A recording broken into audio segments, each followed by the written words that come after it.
O princípio de pânico que estava presente nos mercados na segunda-feira, nesta terça, não se fez presente, mas a cautela não foi embora não. Começa agora, deixa eu dar boa noite antes, né? Boa noite, investidora, boa noite, investidor.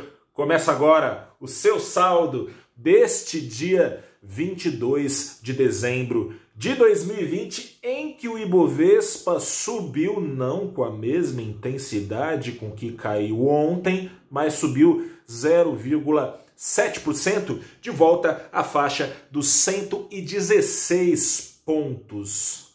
Falei que tinha cautela, os juros baixos, né, fizeram valer os seus efeitos, levando investidores para a bolsa. Investidores estrangeiros voltaram aqui do Brasil comprando as ações mais negociadas e que tem maior peso no Ibovespa, puxando assim o índice para cima, mas a cautela se fez presente, como eu disse, e foi sinalizada no câmbio em alta de 0,76% hoje.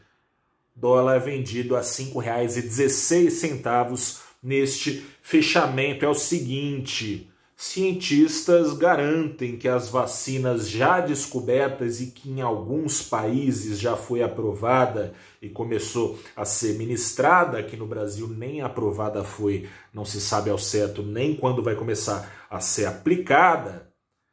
Disseram os cientistas que as vacinas que estão nas mãos do mundo, elas são eficazes contra a mutação do vírus transmissor da Covid-19, que foi identificada lá no Reino Unido e que causou perdas, e esse princípio de pânico já estancado que eu falava no começo deste saldo do dia aqui.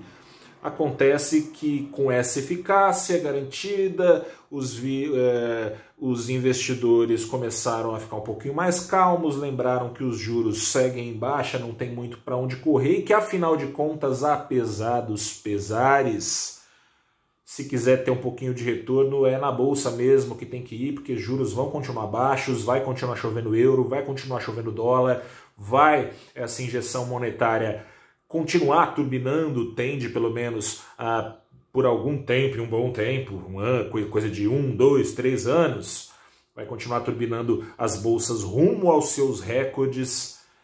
Um dia de movimentações mais vagarosas, como é corriqueiro, a um dia como esse, já o ano se encaminhando para o final, essas negociações prevaleceram ainda sobre elas as compras. Mas acontece o seguinte: apesar de bolsas da Europa terem subido um pouquinho para cima na comparação com o tombo que foi dado, com o índice Nasdaq lá nos Estados Unidos embicando para cima, aliás, isso indica alguma ação defensiva dos investidores, afinal de contas são as ações de tecnologia que despontam lá nos Estados Unidos, com investidores imaginando novas medidas de isolamento social. O Nasdaq subiu, os outros dois índices menos expostos às ações de empresas do setor de tecnologia, Dow Jones e S&P 500, ficaram para baixo hoje lá nos Estados Unidos.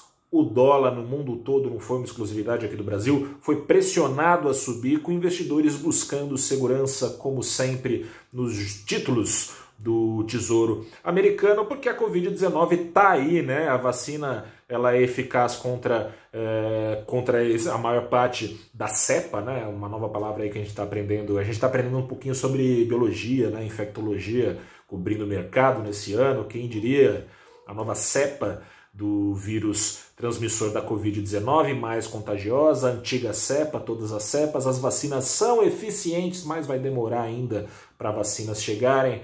As curvas da Covid-19 seguem crescentes em vários países, inclusive no Brasil.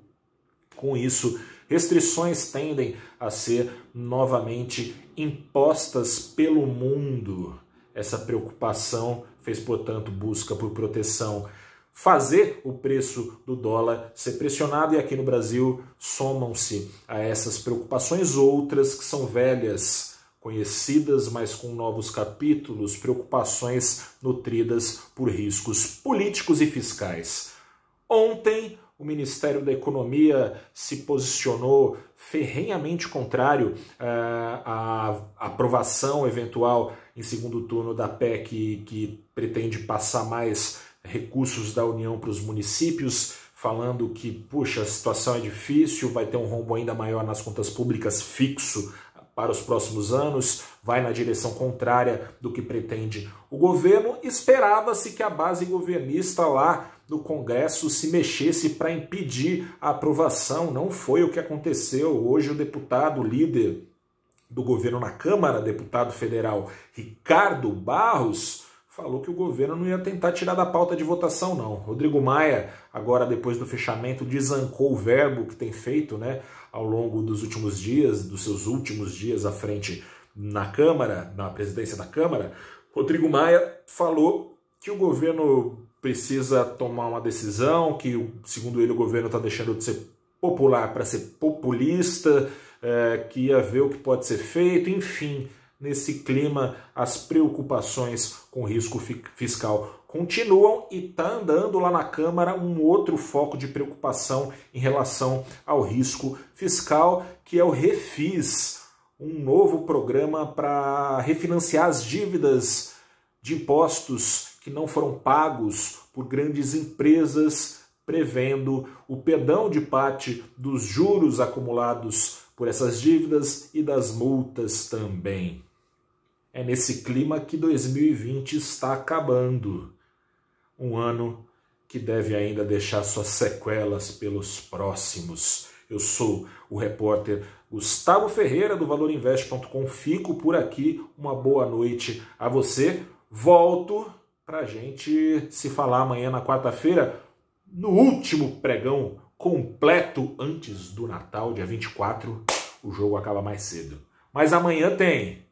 E eu tô aqui também. Grande abraço, até a próxima e tchau.